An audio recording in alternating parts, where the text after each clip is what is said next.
సెప్టెంబర్లో రికవర్ అయిన stolen property refund mail ఈరోజు. సో ఈ సందర్భంగా ఒక విషయం మీ అందరికీ తెలియజేయాలి.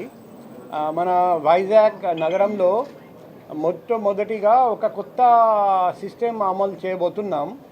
ఇప్పుడు స్టార్ట్ చేశాము. ఇంతవరకు ఏం జరిగిందంటే అనుకోండి, ఒక దొంగతనం డిటెక్ట్ అయిన తర్వాత మేము కోర్టు దగ్గరికి వెళ్ళి పిటిషన్ పెడతాము. ఆ స్టోలెన్ ప్రాపర్టీ ఓనర్కి రిటర్న్ ఇప్పించడానికి పర్మిషన్ ఇవ్వండి. అయితే కోర్టు ఎప్పుడు పర్మిషన్ ఇస్తారు, అప్పటి వరకు వెయిట్ చేయాలి. తర్వాత కోర్టు ష్యూరిటీ అడుగుతారు. సరే, మీ సొమ్ము మీకు రిటర్న్ ఇస్తాము, ఇది 1 కోటి రూపాయల విలువైన జ్యువెలరీ అనుకోండి, మీరు 20 లక్షలు కడితేనే అది మీకు రిటర్న్ ఇస్తాము. చాలామంది కట్టలేకపోతారు, అప్పుడు ఆ ప్రాపర్టీ కూడా మనం ఇవ్వలేకపోయాము. సో ఇప్పుడు కొత్త సిస్టమ్ స్టార్ట్ చేసాము. 106 BNSS ప్రకారం ప్రతి కేసులో స్టోలెన్ ప్రాపర్టీ రికవర్ అయిన వెంటనే కోర్టు నుండి పర్మిషన్ తీసుకోవడం లేదు. జస్ట్ కోర్టుకి ఇన్ఫామ్ చేస్తున్నాం అంతే. ఇన్ఫామ్ చేసి 100% కేసులో ప్రాపర్టీ రికవర్ అయిన వెంటనే రిటర్న్ చేస్తున్నాం. For example, Madhav Swami case నిన్న మీకు చూపెట్టాము, ఈరోజే రిటర్న్ ఇస్తున్నాం.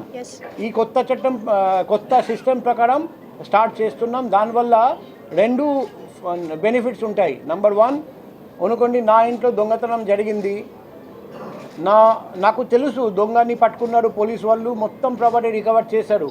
కానీ లాస్ట్ ఇయర్ రికవర్ చేశారు, ఇప్పుడు వరకు నాకు రిటర్న్ ఇవ్వలేదు. నేను ప్రతిరోజు పోలీస్ స్టేషన్ చుట్టూ తిరుగుతాము, నాకు ఇవ్వండి.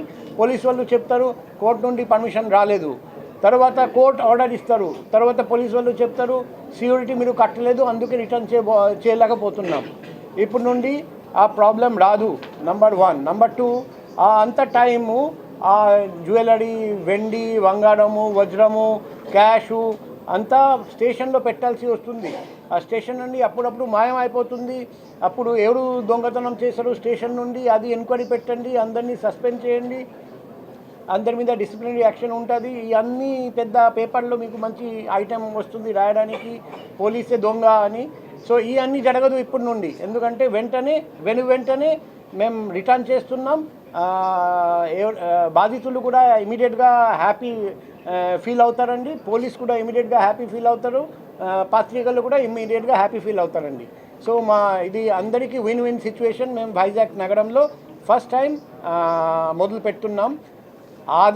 ఆ సిస్టమ్ ఫాలో చేసుకొని ఈసారి